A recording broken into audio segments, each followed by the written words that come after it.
Hey guys, welcome to another episode of Foresight TV. I'm too busy. I can't remember. I've only done Welcome to Foresight TV about 400 times, and I can't even remember what I want to say. So I've got a great conversation. We had to do a little bit of last substitution. You may have seen that we had Mark Parkinson with ACA scheduled on today, and I got over the weekend. I got a cancellation, Lola, from him, and I thought, oh, I did something wrong. He just had something coming up, so he will be on next week, and we will be talking all things nursing homes and senior living. It'll be a fascinating conversation, though I'm sure not as good as this one. But before we get started, this.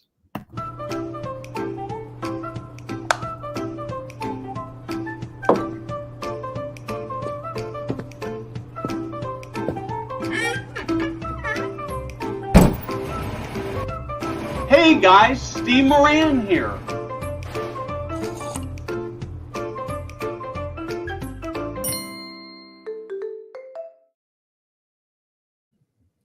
Well, Lola, welcome to Foresight TV. We've never done this before, have we? I've been on Foresight TV early in the days of Foresight TV. Okay, so you are so well known in the industry that I almost feel like I don't need to start with who you are, but I think we better start with who you are just in case somebody says, who's Lola Rain? I would love to share my origin story, how I got into senior living. So Cool. Thanks, Steve, for asking. I've been in senior living now about 15 years. Back in 2008, if you remember, there was a big real estate bubble. I was working in residential real estate and new construction. And I was noticing a common thread amongst older people who were selling their homes. And that common thread was that people had decades worth of stuff they needed to move out of their homes really quickly.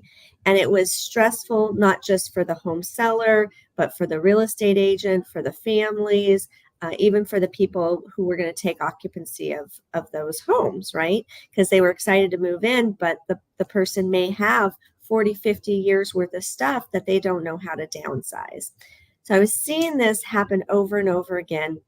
And at the same time in my life, I was, there was divorce going to be happening soon. My daughter, I was becoming an empty nester. Like all of these life changes were happening. And I was looking for my purpose.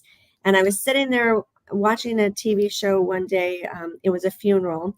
And it was Ted Kennedy's funeral. And they were saying all these things that he has done over his lifetime, including helping to pass Medicare and just so many things. And I thought, what am I going to do with my lifetime? Where am I going to make any impact? And I did two things that day right after I watched that funeral. I applied to the Peace Corps and I applied to grad school. And it just happened to be that grad school got back to me faster than the Peace Corps did, or my life would be completely different than it is today. But grad school, I studied a master's in management focused on aging services, and that changed my whole life. And that's how I ended up coming down this path and working in senior living. So I have to tell you that the one thing you said there that just sort of warms my heart, because they're just kind of my favorite story, and that's that it changed my life. And I'm not, I sort of had not really registered on it until just now, but I'm thinking, we could do a whole series on, and that changed my life. And in fact, I think when I get off Jada, we should figure this out. Jada's producing in the background, and so she's nodding at me. We ought to do a social media post and just ask people to tell a story about something that changed my life. So that could be really fun. So anyway, so we're talking about purpose today, Lola. I'm so first off, I've always, and I probably naturally or accidentally, I've always lived a pretty purposeful life. And I think purpose is absolutely critical, but I'm also get a little skeptical because it's like purpose everywhere. So let's kind of just talk to me a little bit about, is purpose a real thing? Is it just the current buzzword, pop psychology, TED Talk thing, or what? That's a great discussion topic because the word purpose is popping up everywhere nowadays. And it, as a buzzword, right, it sounds really good, like I need to go out and find my purpose. But if we were to look internally at ourselves and say, every day, am I doing something purposeful? Am I living my authentic life? Am I feeling good and motivated? Or am I dragging myself and dreading doing things? And do I just not have any energy? And if the case is that you're dreading going to work or dreading doing certain activities, that you may not be living a purpose-led life. So looking internally first, and then looking at your entire organization and your team, saying, are the people who depend on me for leadership, are they living a purpose-filled life? So it's twofold there, right? Because you want to be around people who care, who are really focused on doing the mission of your organization, but that starts with your leadership. So let's actually, I don't want to back you up a little bit though. I want to see you actually talk to me a little bit about what is define purpose, or maybe define living a purposeful life. I don't know what that means. I mean, one of the things you said that I'm going to actually push back a little bit on is that I don't know that living an authentic life and a purposeful life are the same thing. And let me give you sort of an extreme example, and you may challenge me on that, which is good. And I mean, I could be living an authentic life of a drug addict, right?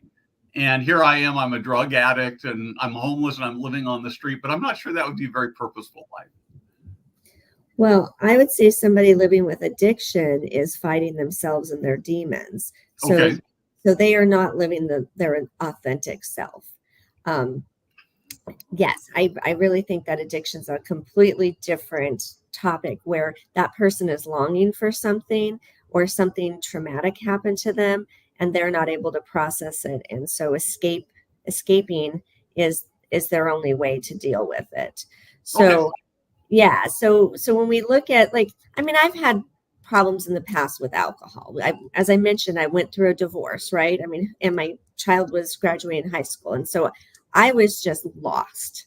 And when you get lost like that, you don't know what to do. You're self-soothing. And luckily, we live in a very health-focused society nowadays, where people are working out, they're going to the gym, they're running, bicycling, going to yoga, trying to eat more healthy. So there's a lot of healthy activities happening that can really help us stay open-minded.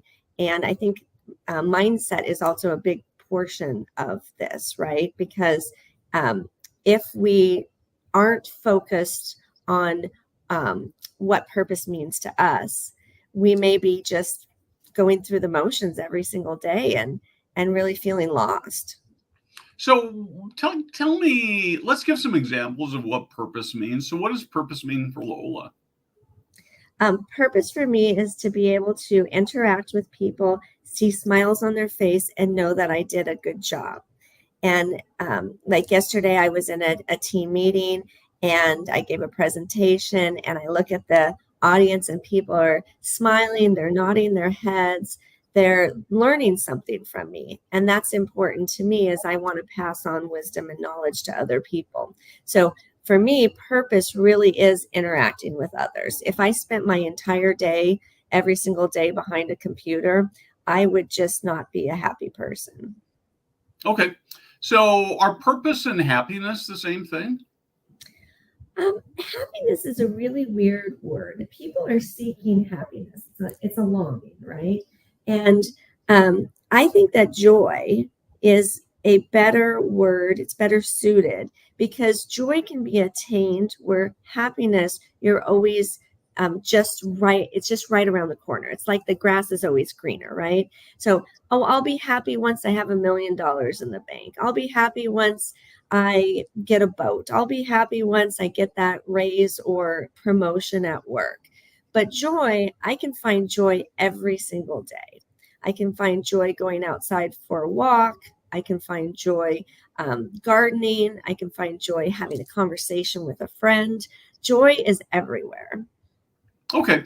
So how do I, maybe the question is, well, let's, oh man, where do I go on this? So I guess the question sort of comes down to, how do I find my purpose if I don't feel like I've got it? That is great question, because there are so many books and there's so many experts nowadays, and there's so many retreats and workshops for people to find their purpose, right?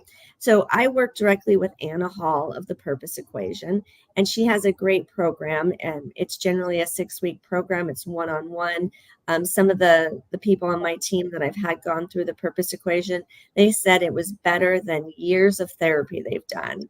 And the purpose equation is designed to do a deep dive into what makes you motivated, what do you enjoy doing, where do you get your joy fuel from. And I'll give you an example. When Anna and I did the purpose equations for myself, my core areas were love of learning, creativity, and curiosity.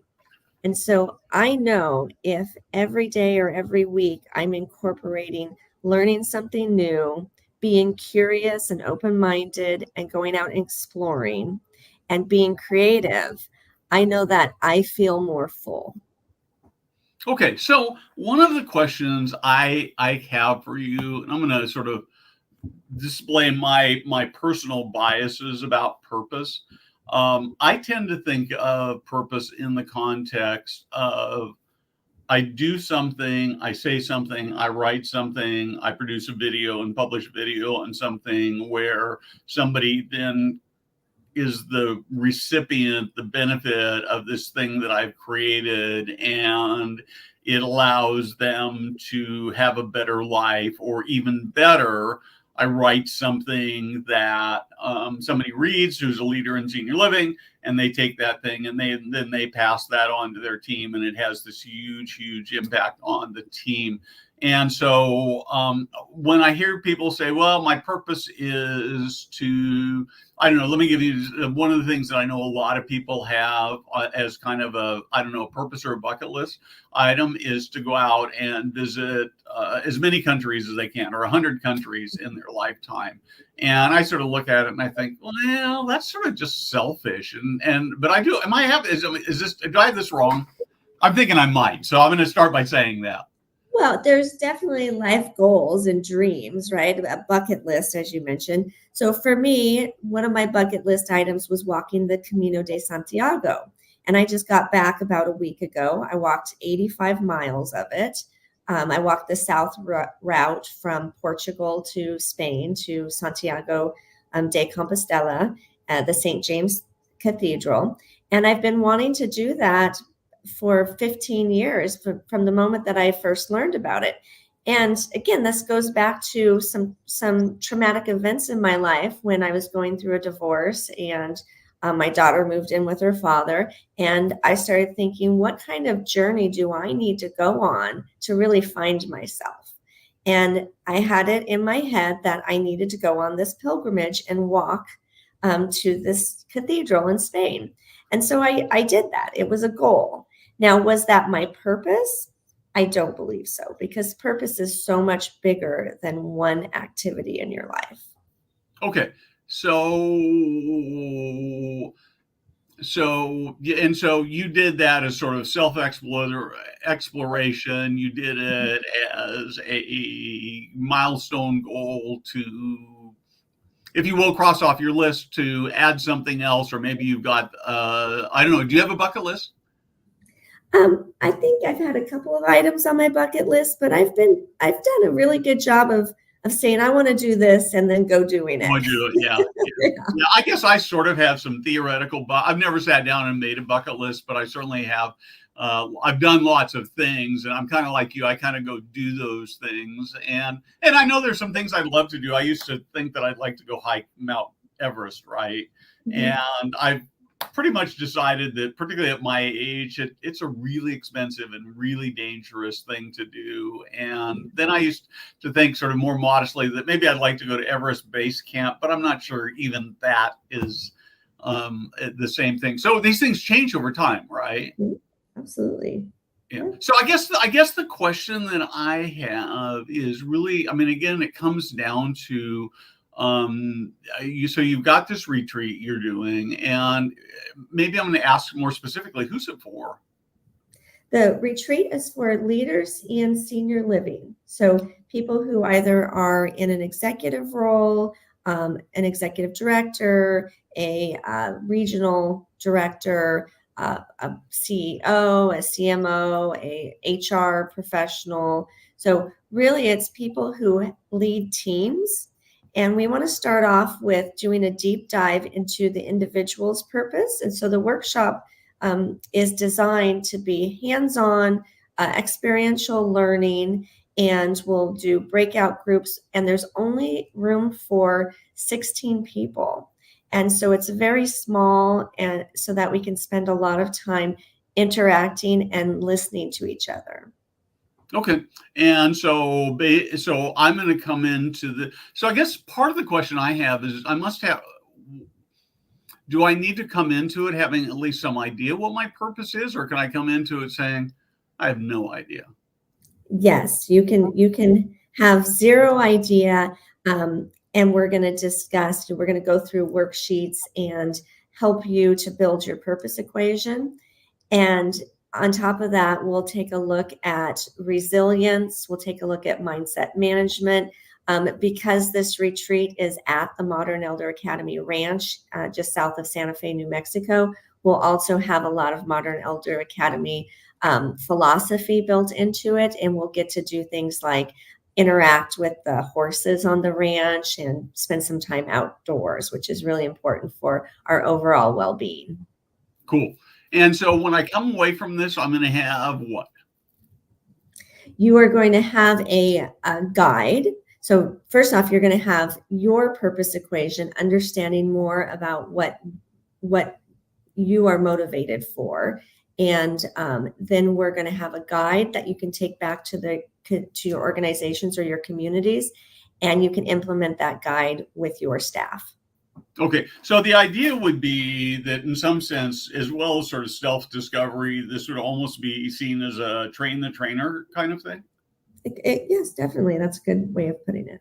So I would be able to go back and help my leaders, my frontline people sort of figure out their purpose? Is that what? Yes.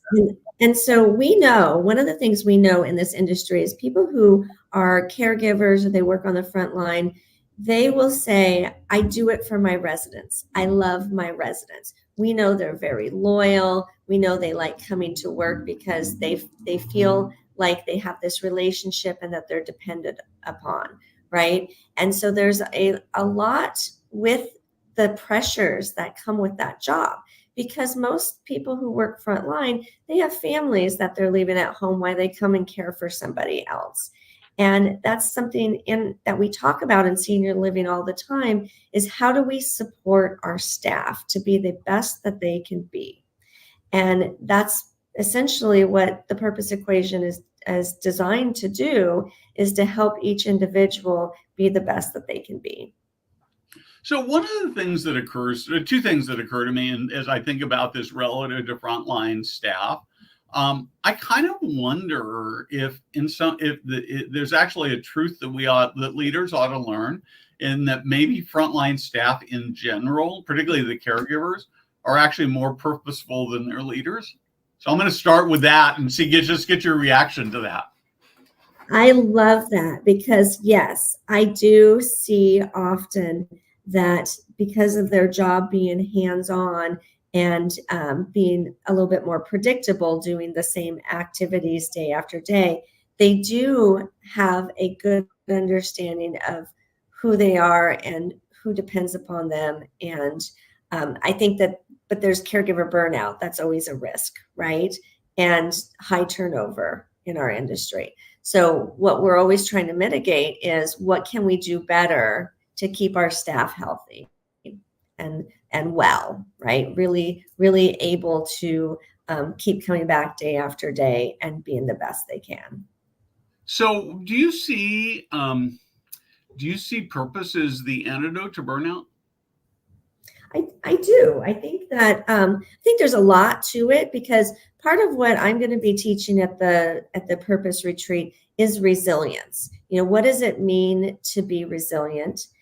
What are your triggers, and how do you react to your triggers?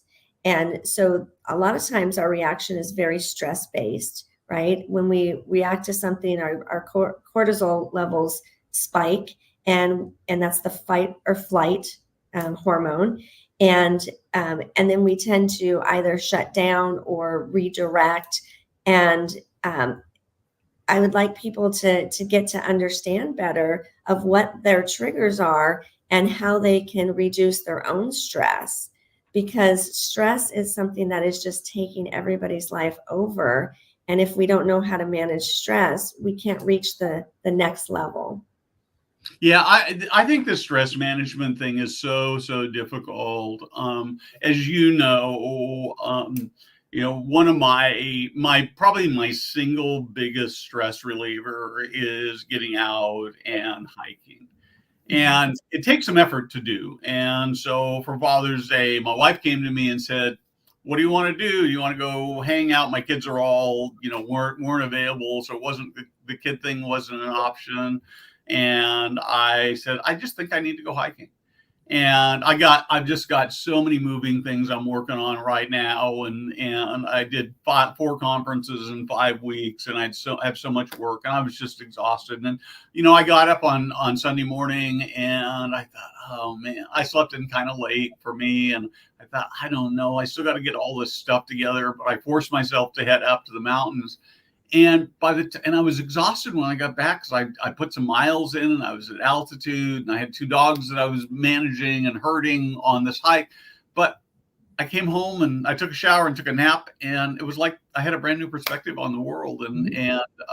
So I guess part of the thing I wonder is, how do we keep ourselves motivated even when we know the things that we need to do? It's really hard to consistently do those. Absolutely, it is. I took up bicycling just last fall. I hadn't ridden a bicycle probably in 10 years. I bought my bike 10 years ago and rode it like twice, right?